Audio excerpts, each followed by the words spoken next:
I don't know if we can get away with that one. We're back. All right, guys. I don't even know what to say. I appreciate this school so much because they are an incredible school that does incredible things. Yeah. Gotta love a technical difficulty every now and then. What do you mean every now? It's not even every now and then. It's just Every now. other that it's every other. Yeah. Where did we even leave off? We were talking about Juventus, but I don't even know if that part got to you guys. Essentially, Juventus is trash. Galatasaray, good win. We'll see how far Gal get. They could be an underdog throughout the rest of the Champions League. Who knows?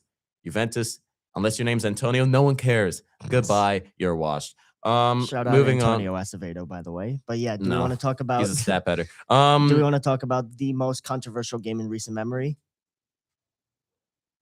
Benfica versus Madrid. I don't know what that is not true. It's not controversial. It's not controversial at all. Essentially, for context, Real Madrid beat Benfica 1-0. They played each other very recently, and now they're playing again. And it's not controversial because there's nothing that happened as a result being like a referee mistake or anything. Well, no, but still, in terms of one of the most scandalous moments in recent footballing memory, I would say no. I wouldn't even say the word. Yeah, but scandalous that happen in scandalous is not the right word. You could say it's one of the most disrespectful / one of the worst moments in recent football history, but scandalous / controversial. I wouldn't really go with. Essentially, the game was stopped because after Vinicius Jr. scored, he hit a little shimmy, whatever, Brazilian little jam on the corner flag. Benfica fans were going crazy. They were throwing stuff. Essentially, they got really annoyed because he was dancing at the corner flag in front of them, blah, blah, blah. But where it all stems is after that happens, then the Benfica players are talking to Vinicius Jr., and they're like complaining. They're saying stuff to him because he was showboating a little bit. You know, he hit, what a goal. I mean, it was an incredible finish, but he had a little dance. I mean, all Brazilians do it. I do it in futsal too. Shout out to futsal. Shout out to Black Team. Those are my guys. And yeah, but one player, Perestiani, that's his name. I mean, he's not really relevant until now for the exact wrong reasons. Supposedly, during the wait for the kickoff or the return of kickoff after the goal was scored, he put up his shirt and he murmured something. I don't even know. He murmured something to Vinicius Jr. and supposedly it was a racial slur. So yeah, unacceptable. I mean, there's no telling away if it necessarily happened. It seems very much like it did because Vinicius Jr.'s reaction was he was very, very upset. He went straight away to tell the referee. You had teammates of Vinicius's that were, I mean, complaining about it. It's unacceptable. But then you have all the Benfica players and the player himself, Pressiani, saying that he didn't do it. It's one of those he said, she said, you don't know. But if it did happen, and it's difficult to say because there's a scenario where he didn't say this and he's going to get his reputation ruined. But if it did happen, it's unacceptable. I mean, people are saying he should get like banned for a couple months, whatever. I genuinely think ban him for the rest of his career. I really don't care. I mean, people got to take extreme actions towards stuff like this or else things will go on forever. And I don't, if you're going to be someone who's going to go and say racial terms to another player, I mean, we already got to deal with fans doing stuff like this to players over and over with Vinicius being, I mean, a figurehead for this because he's experienced it the most. And then you have people who go on to say, oh, Vinicius Jr., you know, he dances, he complains, he makes fun of people, he's arrogant, he's a showboat. Oh, yeah. How many people's favorite player is Zlatan Ibrahimovic? How many people love Ronaldo? These people do the exact same thing. The only difference is Vinicius Jr. is black, and that's the reason why he's hated so much. It genuinely is the truth. I'm not going to sit here and act like I like Vinicius Jr. because I don't. But at the same time, I don't like Ronaldo either. So it's not based off of anything like that. But you have people who love one person for one thing and then hate one person for doing the exact same thing. And the reason's simple. It's because of the color of their skin.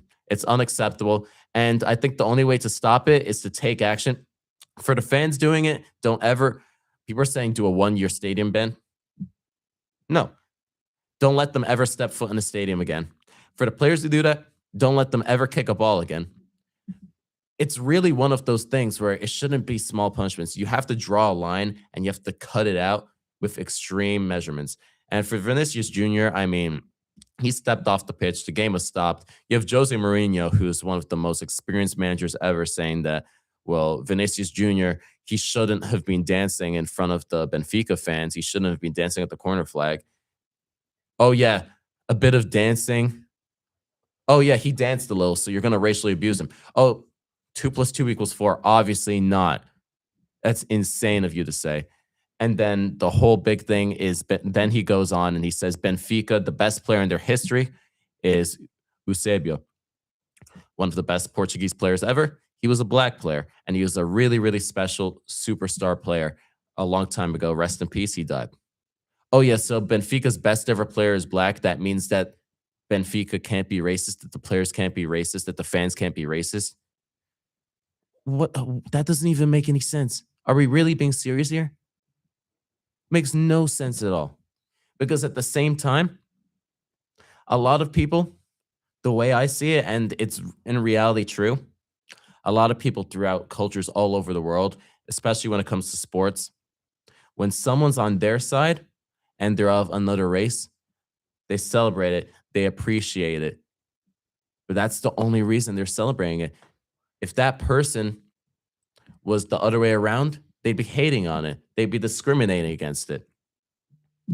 If, let's say, if Eusebio was a Porto player instead of a Benfica player back in the old days, are we going to say, oh, well, Benfica fans, they'd all be racist now because, like, what are we doing here? That's criminal to say. I really think that's a joke to say. You're going to be a man of great experience, Jose Mourinho. He's been a manager for so long in the game. You could at least say, if it had, you don't have to necessarily say, oh, call out your own player because you don't know for certain if it happened. You got to say a simple answer. If it happened, it's unacceptable and we don't accept this, but I don't know if it happened for sure. That's all. It's the most simple answer because you keep everyone on both, and it's the right answer because you say the right thing. And you also defend your team because you don't know if it happened for sure. But you can't be like, oh, well, I don't know, but then kind of excuse it if it would have happened. The main thing I would say is that there should be a zero tolerance policy for this stuff beginning. I completely agree when they can't afford to give out like softer punishments and that kind of stuff, because that's just going to give people the mindset that, oh, it's okay if I do this because I'm only going to get a small punishment. It should be permanent bans for any players, any fans, anybody associated with the sport, where if they're doing abhorrent stuff like this, that they shouldn't be allowed to be anywhere near a football field. Quite frankly put, Yeah. this game is meant to unite people, and using this as a way to kind of further sow hatred is just not on, quite simply put. Yeah. I mean, it's crazy that we're still talking about this. A key thing that came out also was the fact that Benfica players were saying, oh, that Prestiani, he didn't, the term he used, I mean, it is a racist term, being monkey, because they're trying to say that a black person is an animal, which, I mean, monkey is a term that has been very, very discriminatory for a long time towards people of black race. And if he did, obviously he's knowing what he's doing. He can't be like, oh, well, I just said that word that has nothing to do with race. No. And then you have Benfica players saying, oh, he didn't say that. He just called them a derogatory term for gay people. Oh, yeah, that's so much better. We're just going to be discriminatory against that. Either way, none of this is acceptable. You're a professional athlete. People are out there in crowds on TVs throughout the entire globe watching you. You're supposed to be a role model. I don't know what to say. I don't know. But we could move on from that. It was a good one for Madrid, and fair play to Vinicius Jr. because this happens to him a lot. And he's not going to change. I won't pretend I like the guy, but big up to him because he's gone through a lot and he continues to do well. So It's honestly it admirable of is him admirable. to be It able is. to continue to have to deal with that on a fairly often, a fairly large amount of time. Mhm. And for him to still be able to kind of put up with it and still continue to play to his best abilities, even if I don't like him as a player, that's admirable as a person. Yeah, it really is. But other games in the Champions League, Bodo Glimt with a great win over Inter. The Italian teams are doing horrible right now. Fair play to Bodo Glimt. They've beaten now Man City, Atletico Madrid, and Inter in recent Champions League games. Really impressive. And then what else was not? Oh, PSG, they came back from 2-0 down to beat Monaco. It was surprising they were 2-0 down. Not surprising that PSG won just because they're so much stronger than everyone else in France. And when they really need to step it up, they showed that they can. And then any other games in the Champions League that I'm forgetting? Bruges Atleti. See, Bruges Atleti. Yeah. pretty much the same team, both points, goal difference wise. So it was the goal fest we probably expected. Yeah. So I'm kind of looking forward to the second Exciting leg game. to see how it plays out. And then Newcastle destroyed is it Karabakh? I could be incorrect with the team, but they're from Azerbaijan. Yeah. So Newcastle destroyed them. I believe it was 6-1. So that Anthony ties pretty Gordon much putting over. up 4 goals in one game, by the way. Yeah, 4 goals. Little penalty controversy there too, since Trippier and Voltamato wanted the pen and Gordon said nah. So we'll see how that plays out this weekend. And then we're gonna have the playoffs in the next round for the Champions League. And another thing, we are not going to do predictions because it turns out we actually did our Premier League predictions last week for the upcoming week because I forgot it was FA Cup weekend. So we have those. We'll go over our predictions for those games the next show. Key games to talk about: Man City versus Newcastle. Man City close the gap, possibly go top the league. Arsenal versus Tottenham.